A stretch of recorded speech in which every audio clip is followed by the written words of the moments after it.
La voz de los protagonistas. En Contextos. Doctor, siempre un gusto tenerle acá. Gracias, qué amable. Y bueno, pues vamos a hablar sobre, precisamente a propósito de la pregunta de hoy, en el marco del Día del Maestro, cómo califica el desempeño del magisterio en la actualidad, a la luz de la reforma educativa que, bueno, pues ya 17 estados lo autorizaron hasta el día de ayer y ya con esto pues tiene luz verde para convertirse en una norma constitucional. ¿Cómo calificas el desempeño del magisterio y cuál es el futuro que se podría vislumbrar luego de esta reforma? Muchas gracias por la invitación. Como siempre, un gusto estar aquí en GREM. Y efectivamente, antes de responder las preguntas, comento que el día de ayer el Congreso número 17, son 17 aprobaciones ya para que la iniciativa que envió el pasado 12 de diciembre del año anterior el presidente de la República ya sea considerada como legal. Bueno, falta que se publique en el Diario Oficial de la Federación, que puede ocurrir después de firmarla en la siguiente semana. Y entonces ya es oficial y empieza la regresión. ¿La regresión? La regresión, sí, porque es una regresión. Es decir, una contrarreforma. Es una contrarreforma. Bueno, aquí hay que pensar que la mal llamada Cuarta Transformación ha hecho una serie de iniciativas, entre ellas el de la educación. El único punto que a México le daba una certeza o un rumbo para mejorar la calidad de los docentes era la evaluación, la cual queda abolida. A partir de que la próxima semana se publique en el Diario Oficial de la Federación la reforma de este gobierno, queda completamente anulada la evaluación, como lo dice el segundo transitorio en esa ley. Dice, a la publicación de la presente quedarán canceladas todas las evaluaciones. No dice la evaluación del desempeño, no, todas. Y luego dice más adelante, dice, los procesos derivados de las evaluaciones anteriores continuarán a través de la Coordinación Nacional del Servicio Profesional Docente. ¿Qué significa esto? Pues que maestros que están esperando horas, maestros que están esperando una dirección, maestros que están esperando un reconocimiento que se lo ganaron en base a las evaluaciones del año anterior, van a continuar hasta que la misma naturaleza del ciclo lo determine. Es decir, al 30 de mayo se cierra ya todos los lugares para los que presentaron para ser directivos, supervisores, directores, subdirectores. Después del 30 de mayo ya ninguno podrá acceder a un nivel de esta categoría por evaluación. Ya se clausura definitivamente. Los maestros que presentaron plaza y los que van a presentar. Hay que recordar que hay un derivado que es la convocatoria para ingresos se publicó hace 4 meses. Por lo tanto, ese derivado continúa hasta que no se ejercite. Pero hasta hoy, al día de hoy, es tiempo de que no les ha notificado en qué lugar van a presentar ni la hora. El examen es el sábado. Y los maestros no saben en qué lugar van a presentar ni a qué hora. Es decir, la Coordinación Nacional del Servicio Profesional Docente argumenta a su favor que no tiene presupuesto. De los muchos recortes presupuestales que hubo en la SEP, le tocó a la Coordinación Nacional de Servicio Profesional Docente y por lo tanto no tiene recursos para contratar personal, sino al contrario, despidió el 80%. Entonces no tienen tiempo, no tienen forma, están desorganizados y es un desprecio por la evaluación. En el fondo eso es. Hay un desprecio por la evaluación y lo más grave es que el mismo segundo transitorio establece que a la entrada en vigor de esta ley, los procesos de ingreso, es decir, no determina cómo, procesos de ingreso, promoción y reconocimiento serán determinados bajo la rectoría del Estado.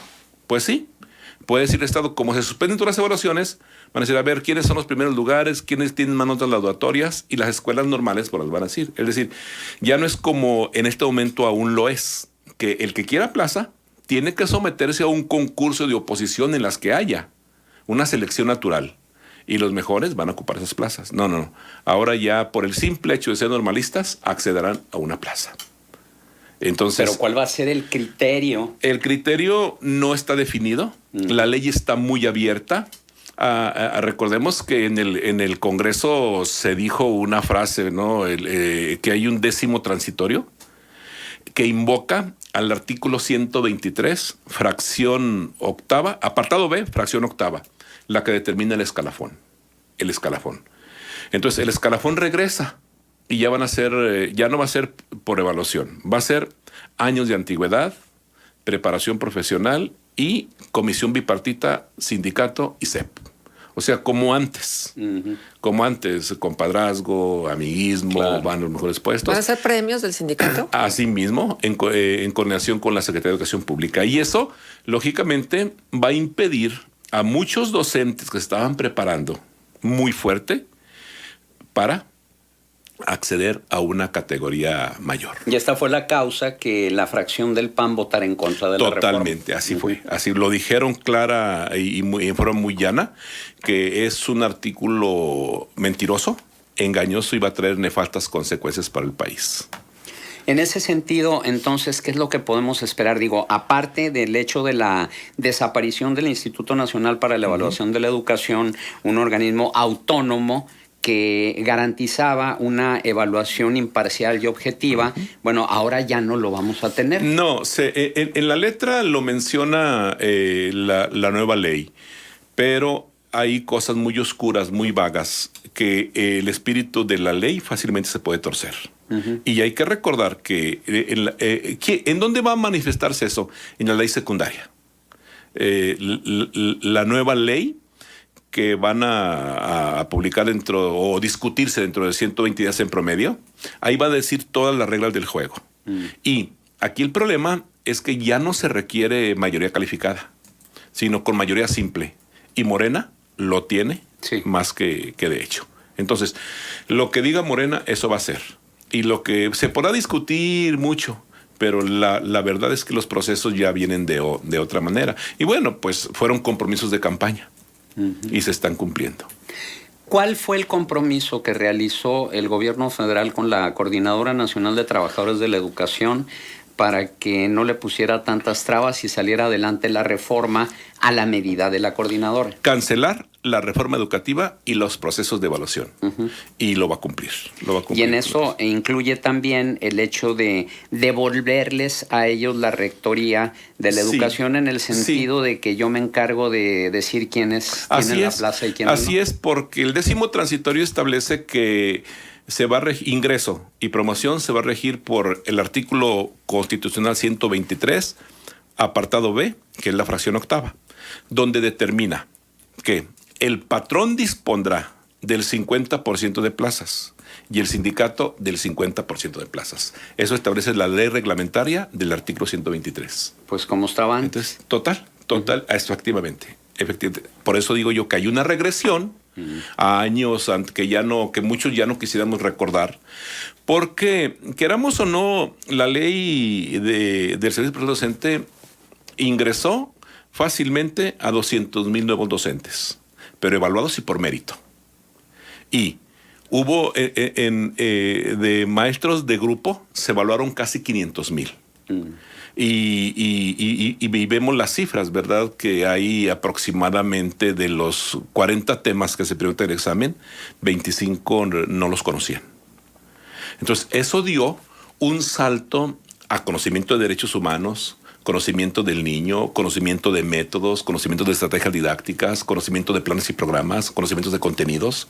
Es decir, el magisterio estaba dando un salto cuantitativo y cualitativo, el cual se rompe hoy y se legaliza la próxima semana con la publicación de la contrarreforma, por llamarla así, la contrarreforma educativa de la mal llamada Cuarta Transformación. No hay una... ¿cómo le podríamos llamar? ¿Algún amparo o alguna forma de frenar esto? Lo que sucede es que ya lo aprobó tal y como establece la norma. Primero los congresos, Cámara de Diputados, luego la Cámara de Senadores regresó, se volvió a aprobar de nuevo en fast track y la aprobaron, dice la ley que con la mitad más uno de los congresos locales ya se puede publicar en el Diario Oficial de la Federación. Entonces ya. Y si publicándose ya es ley. Es la reforma al artículo 3º constitucional. Ahí ya no cabe ningún amparo. Es de llamar la atención. El sábado tuvimos una mesa de análisis donde hablamos precisamente de la reforma educativa, los pros, los contras. Y es de llamar la atención de que Rolando Cruz, también doctor en educación, pues tenía una opinión diferente a la que tú estás externando. Es decir, si hiciéramos una evaluación o pusiéramos en una balanza lo positivo y lo negativo de la reforma, ¿qué pesaría más? Y él, al igual que el profesor Ansúrez, también del movimiento magisterial, que estuvieron presentes, coincidieron en que era más lo positivo que lo negativo. Si bien esto que tú señalas, ellos lo reconocieron también, pero a diferencia de lo que tú comentas, decía, es que con el nuevo consejo ya no están los consejeros que ganaban una millonada, más de 300,000 pesos mensuales, y que nadie sabía quién los elegía. A ello yo les dije, bueno, pero los es eligió que el Senado.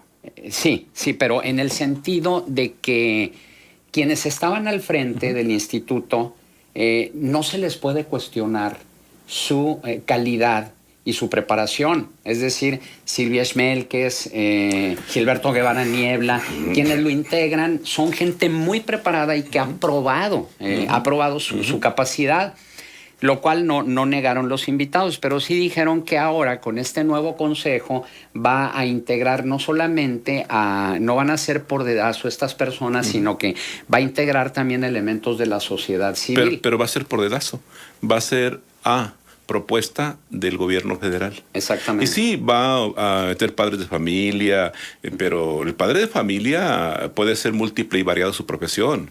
Puede ser desde abogados, arquitectos, hasta gente que ofrece bienes y servicios. Exacto, lo que no garantiza la calidad no hay y la conocimiento capacidad de la educación. Ahí tienen que estar especialistas en la educación. Es decir, si yo ofrezco una mejora en la educación, tengo que ser especialista en el campo. Que eran los que estaban en el INE. Sí, no. Pero con todo respeto, los conozco, mis respetos para ellos. Sí. Es gente preparada, pero hay enfoque. Hay enfoque, hay filiaciones. Claro. Y ellos tienen una tendencia y claro, yo hablo desde otra óptica, pero todo puede ser comprobable. Y en este caso yo compruebo que el INE tenía especialistas muy preparados, muy reconocidos en materia, que ganaban un buen dinero. Sí, eran 7. Eran 7, nada más.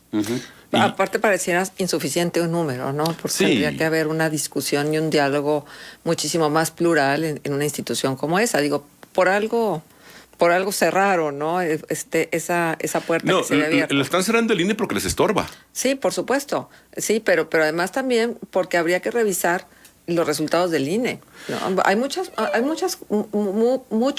ámbitos en donde se ha invertido una cantidad importante de dinero en materia de educación. Y hay resultados. El INE tiene publicaciones de primer mundo, que la OCDE lo ha reconocido. Por eso, pero ¿y necesitamos publicaciones o necesitamos buenos maestros? No, necesitamos publicaciones para capacitar a los maestros en base a eso. Es decir, necesitamos diagnósticos. Y el INE tiene un diagnóstico real de la educación. Y eso se elimina y entra un consejo a modo. No es autónomo. Dependerá 100% del gobierno. Sí, bueno, porque finalmente la educación es un brazo muy fuerte de control, ¿no? Total y absoluto. Son las conciencias, es el conocimiento. Y yo lo determino para dónde va orientado. Ese es el control que queremos y en esta administración. Y no es posible. La educación debe ser plural. Debe ser crítica. Es decir, hay muchos aristas en el tema que usted comenta. Pero volviendo a la pregunta original, al espíritu de la pregunta original, en el magisterio hay gente fabulosa. Gente que se dedica de tiempo completo, que en la mañana trabaja durante 5 horas consecutivas con 40 estudiantes. En la tarde prepara sus clases, se siguen preparando. Y ellos dan su mejor esfuerzo. Es decir, hay maestros que merecen todo el respeto, que son, por fortuna, la gran mayoría. Sí se ha atacado mucho al magisterio, creo que injustamente. Porque, para empezar, es una profesión que requiere mucho esfuerzo. Y, por lo tanto, el esfuerzo no es redituable con el salario. Nada más para algunos, ¿no? Para algunos, y sabemos quiénes. Hoy se anuncia precisamente el aumento de salario. Creo que es el 3.3 al salario. Cuando la inflación real, sabemos los puntos en que anda, mucho más alto, ¿no? Entonces, el magisterio no está valorado. Se ha ofrecido mucho valorarlo. O sea, hablarlo y apreciar su dignidad. Y yo espero, con el respeto debido a quien ha mencionado esas figuras, que así sea. Que así sea, pero también hay que capacitarlo. Pero capacitarlo en forma, capacitarlo con seriedad, no a través de los programas de la SEP. Unos programas con un CD que se cae el sistema permanentemente, no puede uno ni accesar ni registrarse por la mala calidad de los productos. Bueno, pues entonces un panorama hasta cierto punto incierto que habrá que... hay quienes dicen hay que darle el beneficio de la duda. Esperemos que realmente se cumpla esa calidad educativa a la que supuestamente está aspirando el gobierno federal, pero que con Perdón, el término calidad se omite en la reforma. Sí. Porque el término calidad es neoliberal. Ah, ya, sí. Y se sustituye por el término excelencia, que sí es un concepto más amplio. O sea, estamos enfrascados en figuras semánticas.